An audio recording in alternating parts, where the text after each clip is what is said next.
Merci beaucoup Sébastien, Lucien, Nicolas et Audrey.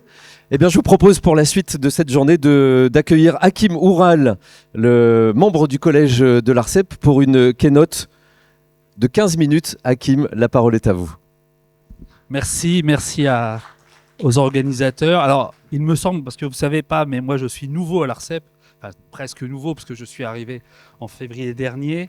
Et donc, mon passé, pour certains qui me connaissent dans la salle, est plutôt un passé en local, sur des politiques publiques locales, où j'ai tenté, avec d'autres, d'inventer le numérique au service de l'intérêt général. Vous le faites depuis de nombreuses années. Évidemment, Nicolas est un vieux complice à moi depuis de nombreuses années, mais globalement, ce qui nous a toujours animés, il me semble, notamment notre génération qui a grandi avec les débuts de l'Internet, au travers des premiers jeux consoles ou PC type Auric 1, MO5, enfin ceux qui connaissent quoi. Enfin, je vois que ça a fait réagir. Notre objectif, c'était quand même de désintermédier, de créer du lien, de créer du réseau, d'inventer des automatismes qui permettent d'améliorer, de créer, d'inventer, de penser à un avenir au fond plus connecté. Et aujourd'hui, on arrive à une société qui est extrêmement connectée, qui est absolument automatisée et qui a férocement besoin de cadrage et besoin de régulation. Et c'est pour ça que moi, je suis très très fier d'être à l'ARCEP, l'autorité de régulation notamment des télécoms, de la presse, de la poste, mais plus récemment, depuis la loi SREN, avoir un rôle un peu sur ce qu'on appelle les prestataires de services d'intermédiation de données. C'est un peu compliqué, mais au fond, de créer de la neutralité. Là, aujourd'hui, il y a beaucoup de propriétés et de verrous. Et donc, d'avoir une sorte d'ouverture et de respiration au service de l'innovation. Ça, c'est vraiment l'objectif de l'ARCEP, notamment tout ce qui peut se faire autour de ces enjeux de labellisation des PSID, de ces acteurs de l'intermédiation de données, pour des secteurs privés, mais j'espère demain pour des secteurs d'intérêt général, notamment les collectivités publiques, les administrations. Et je crois que ça avance, puisque récemment, et la DINUM nous a annoncé que l'Europe avait accepté de créer un grand forum et un grand dispositif autour des communs numériques. Et ça, c'est très important, c'est des avancées fortes. Et donc ça, c'est essentiel. Alors, il me revient, et d'ailleurs, ils ne sont pas conscients de ce qu'ils m'ont évoqué. Ils m'ont dit, tu as la liberté de parole. Alors, d'abord, c'est un problème sur le temps, mais je vais essayer d'aller vite. Et donc, je vais quand même essayer de structurer. Donc, effectivement, à l'ARCEP, on essaye de réguler, on essaye d'inventer. On a beaucoup de... vous le connaissez, puisque il me semble, Sandrine, la talentueuse collaboratrice qui m'accompagne aujourd'hui, m'évoquait que l'ARCEP est partenaire de cet événement depuis de nombreuses années. Vous savez que nous travaillons sur la question du numérique responsable, au travers d'un observatoire, au travers de notre vision de l'éco-conception des outils numériques, les enjeux de régulation par la donnée pour surveiller la question de la responsabilité, de la soutenabilité numérique. On a aussi évidemment dans nos statuts la neutralité du net, j'y viendrai évidemment maintenant. Et le troisième enjeu, c'est notre capacité à faire en sorte que l'innovation émane aussi de notre pays au travers de l'ouverture du marché. D'abord, juste un élément pour moi, j'ai envie de vous dire que pour moi, la question de la gouvernance de l'Internet, au travers de l'impact que comporte l'arrivée de l'intelligence artificielle générative, c'est trois axes essentiels.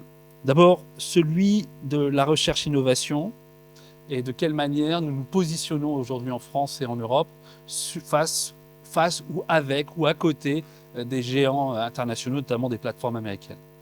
Le deuxième élément qui fera chaud au cœur certains d'entre vous, c'est la question de littératie populaire, ou moi j'appelle l'éducation populaire dans le numérique. Et ça, c'est absolument fondamental. C'est les enjeux qu'on évoquait à l'instant de démocratie, d'enjeux de civisme dans le numérique et de capacité à s'émanciper grâce au numérique et pas le contraire. Et le troisième élément, c'est la neutralité du net. D'abord sur les objectifs prioritaires qui sont les nôtres. D'abord la fiabilité et la traçabilité. Je crois qu'aujourd'hui, dans le contexte qui est celui de l'automatisation, l'enjeu de la traçabilité et de la fiabilité est absolument fondamental. Il nous faut développer des méthodes d'explicabilité au niveau du grand public, des entreprises, des TPE, des PME, pour faire en sorte vraiment que cette chaîne de valeur que permet l'automatisation dans le cadre de l'hyper-digitalisation qu'on connaît aujourd'hui est absolument fondamentale. L'attribution de sources et de traçabilité, ça c'est évidemment l'enjeu de la CNIL en l'occurrence, pour faire en sorte de vérifier de quelle manière ces sources se sont utilisées. Mais je crois que c'est un des vrais enjeux pour nous de cet engagement-là. L'interopérabilité, la question des protocoles ouverts, évidemment vous en parlerez dans la journée, il me semble, donc je ne vais pas trop y revenir, mais c'est évidemment un enjeu fondamental de capacité à nos entreprises de se parler et de pouvoir ne pas être tenus ou en tout cas d'être verrouillés par des acteurs propriétaires qui enferment effectivement leur code. L'écosystème et l'expérimentation publique, pour moi, c'est un enjeu fondamental. Je ne sais pas si vous connaissez, mais il y a quelques années, nous avions développé à Lyon ce qu'on a appelé les licences redevances qui nous permettaient, grâce aux données de transport, de pouvoir permettre aux citoyens de développer des usages nouveaux, mais d'intérêt général. Et ça, c'était absolument fondamental pour nous. Et donc ça, c'est un vrai enjeu pour nous. Je vais vite. Soutenir l'innovation de proximité. Évidemment, la question des plateformes locales est un enjeu fondamental pour faire en sorte vraiment d'expérimenter, d'instrumenter vraiment des outils, des services au travers du numérique qui nous permettent de mieux démocratiser l'enjeu du numérique. Les normes de marquage, le mix humain-machine, vraiment d'avoir une capacité à vérifier les sources, faire en sorte que la donnée ne soit pas une donnée, ou en tout cas qui soit complètement altérée, dégradée, est absolument fondamentale. On l'a évoqué précédemment, la question de la responsabilité et de la soutenabilité est un enjeu pour nous aussi à l'ARCEP. La question de l'économie circulaire des données est, à mon avis, un gros chantier qui doit se développer dans un contexte où effectivement ces questions d'accès à la donnée sont souvent des questions lourdes, notamment stratégiques, notamment de performance pour des entreprises, mais aussi de capacité à apporter un service de qualité pour les administrations. Ce n'est pas une affaire de spécialistes, ça c'est vraiment absolument fondamental, c'est ce qu'on évoquait sur la question de littératie populaire. Je crois que vraiment l'enjeu pour nous, j'ai évoqué tout à l'heure avec Sébastien, mon expérience dans le cadre de ma vie d'élu, j'ai été 15 ans élu à Lille, pour ceux qui le savent, et on s'était inquiété à l'époque de ce développement de la digitalisation, notamment au travers de la dématérialisation, et on s'est dit, nos populations, et on voyait déjà le non-recours au droit au travers des outils numériques. Et avec nos centres sociaux, on s'est dit on va créer ce qu'on a appelé les centres sociaux connectés. Donc au début, c'était 3 centres sociaux dans un quartier. Pardon, Hakim, le micro. Ah pardon, excusez-moi. 3 centres sociaux très très populaires où il y avait une problématique d'accès au droit parce que les gens ne savaient pas aller sur des formulaires en ligne et donc se disaient il nous faut absolument, avec les acteurs de l'éducation populaire de ces centres sociaux, de pouvoir permettre l'accès à ces formulaires de tous les services administratifs. Et on a créé ces centres sociaux connectés avec un objectif au départ, c'est d'accompagner à la médiation numérique, comme beaucoup d'entre vous le faites. Et ça a été plus loin. Et ça a été assez magique, puisque assez vite, nos animateurs ont développé des outils qui permettaient de répondre aux problématiques de la vie quotidienne des usagers. Et pour moi, ça a été vraiment le déclic sur ce que devait être le numérique au service de l'intérêt général.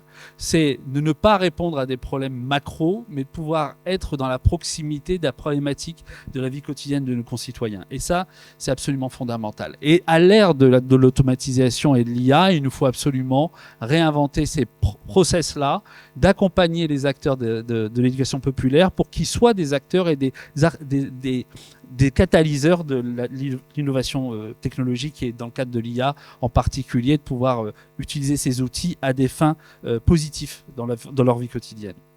La question évidemment de l'évaluation de l'esprit critique.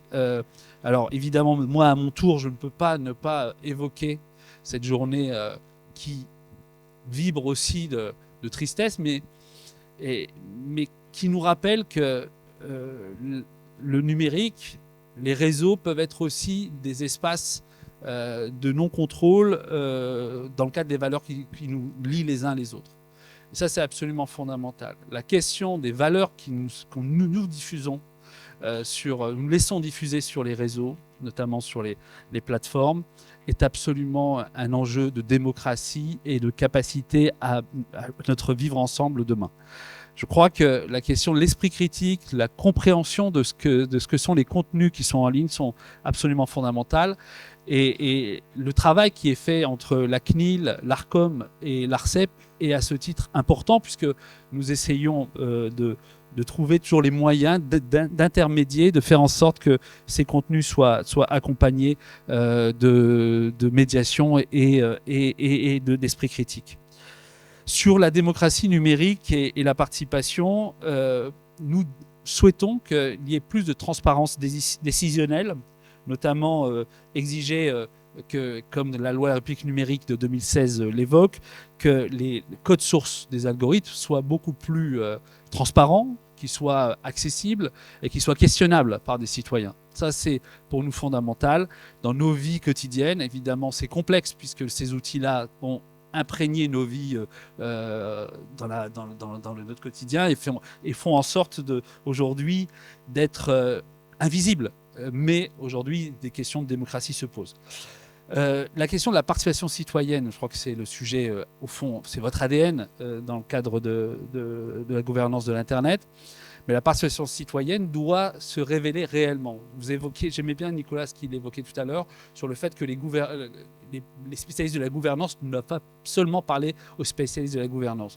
Et qu'effectivement, la question de l'ouverture à ce que peut être la participation citoyenne pour c'est quoi le numérique désirable, comme nous l'évoquons nous à l'ARCEP, est absolument fondamentale. Et de quelle manière on construit des collectifs, des organisations qui permettent au fond pas forcément de dénoncer, de censurer, mais tout simplement d'évoquer quel est le numérique désirable que nous souhaitons dans le cadre des valeurs qui nous lient les uns les autres. Enfin, sur les conséquences sociales et d'égalité, on voit bien que l'inclusion numérique est absolument fondamentale. Évidemment, les maisons France Service participent, on l'évoquait tout à l'heure, à une meilleure inclusion numérique, mais on sait très bien que la vitesse de développement du numérique dans notre vie quotidienne fait qu'on doit aller plus loin que ça. Et dans un des travaux que j'avais pu commettre avec d'autres, et je crois que Nicolas était complice de ça, nous avions proposé que nous créions des co-lieux. Vous savez, évidemment, vous connaissez bien les tiers-lieux sur lesquels on avait beaucoup travaillé, évidemment, avec d'autres. Et on s'était dit, aujourd'hui, on a deux acteurs importants. Ce sont les acteurs des tiers-lieux qui, au fond, créent des espaces nouveaux de citoyenneté, d'invention collective, de développement et de capacité à repousser les possibles. Et on a ces écosystèmes de la French Tech qui parfois ne comprennent pas qu'il faut parler à ces acteurs de l'intelligence collective, du développement de l'intérêt général. Pas parce qu'ils ne le souhaitent pas, parce que les besoins du développement d'une start-up ne sont pas forcément dans le même calendrier. Et on s'était dit, il faut développer ces lieux, ces co-lieux, pour qu'au fond, nous fassions comme, je voyais que Google était partenaire, comme Google, c'est-à-dire de pouvoir réinterroger, réadresser en permanence ce que sont les capacités, les envies des usagers, des solutions qui sont proposées, et notamment par les startups. Et ces co-lieux, c'était vraiment la capacité à confronter, à développer au fond les meilleures solutions à l'instant T qui répondent aux besoins des citoyens. Et ça, c'est absolument fondamental. Évidemment, c'est l'ARCEP à ce titre n'a pas de compétences, mais néanmoins, je pense que collectivement, nous devons inventer le sujet. Après, j'en termine, sur l'IA et la neutralité du net, évidemment, gros enjeu pour l'ARCEP. Nous considérons aujourd'hui que l'IA est une nouvelle couche d'intermédiation et qui, d'une certaine manière, est une nouvelle porte d'entrée après les réseaux sociaux, après les systèmes d'exploitation, nouvelle porte d'entrée à l'Internet et à l'accès à l'information. À ce titre-là, les contrôleurs d'accès que nous, d'une certaine manière, régulons au travers de la donnée, trouvent des moyens, d'une certaine manière, de contourner ces enjeux de régulation au travers de l'automatisation et d'accès à des sources qu'on ne contrôle pas toujours, notamment la question du scrapping, la question du crawling, la question de la capacité à aller chercher des données sur des sources qui ne sont pas forcément vérifiées. Et donc ça, c'est un vrai enjeu pour nous et de capacité à réguler cette couche-là de plus en plus. Aujourd'hui, AI Summit qui s'est organisé en France pour, d'une certaine manière, rattraper notre retard en la matière, même si mon devoir de réserve m'empêche de vous le dire, doit nous permettre aussi d'organiser cette démocratie de l'IA en France qui nous permette de promouvoir les valeurs qui sont les nôtres. Enfin, sur la concentration, le contrôle informationnel, on voit bien que le sujet est un sujet de souveraineté, un sujet de capacité à prendre notre destin en main. Et c'est vrai qu'aujourd'hui, la culture numérique, littératie numérique, l'éducation numérique est un enjeu qui ne doit pas être un enjeu technologique. Il est d'abord un enjeu de capacité d'éducation, à inventer ce que doit être au fond notre capacité à faire du numérique une extension de ce que nous ont légué les philosophes des Lumières ou les inventeurs de la République. C'est absolument fondamental, c'est peut-être idyllique, c'est peut-être complètement absolument un rêve, mais néanmoins, il nous faut, et vous êtes de ces acteurs-là, trouver les acteurs qui soient capables d'être des militants de cet enjeu du numérique au service des valeurs. Enfin, sur l'autonomie technologique, il nous faut évidemment accompagner les acteurs du développement technologique, des solutions, des infrastructures. Évidemment, avec l'IA, on voit un rétrécissement de la chaîne de valeur numérique, des infrastructures de transmission, de télécommunications jusqu'aux solutions qui permettent de traiter du service. On voit bien que la virtualisation des infrastructures technologiques se réduit au maximum. Et donc, à ce titre-là, là où un certain nombre d'acteurs régulaient les différents segments, on voit bien que la désintermédiation profite plutôt à la dérégulation qu'à la régulation. Et ça veut dire que on doit, nous, prendre en compte cette question-là, le régulateur, les administrations, les citoyens, pour essayer de maîtriser, de faire décélérer cette volonté de déverrouiller un certain nombre de sujets qui sont pour nous absolument fondamentaux, notamment la liberté, la question de l'égalité, la question de la liberté, du respect de la vie privée. Enfin, pour terminer, quelques recommandations pour nous. D'abord, il nous faut adapter le cadre réglementaire, même si l'Europe a fait beaucoup en la matière, notamment avec le DMA, le DSA, même s'il est attaqué en permanence par le président américain. Néanmoins, ça prouve que notre régulation européenne et la transposition française fonctionnent. Le fait de développer encore plus la recherche publique et les infrastructures souveraines, ça c'est absolument essentiel. Ça, je pense que vous n'y verrez pas d'inconvénient. Imposer la traçabilité, je l'évoquais au départ, et le marquage des sources qui sont utilisées dans le cadre de l'IA.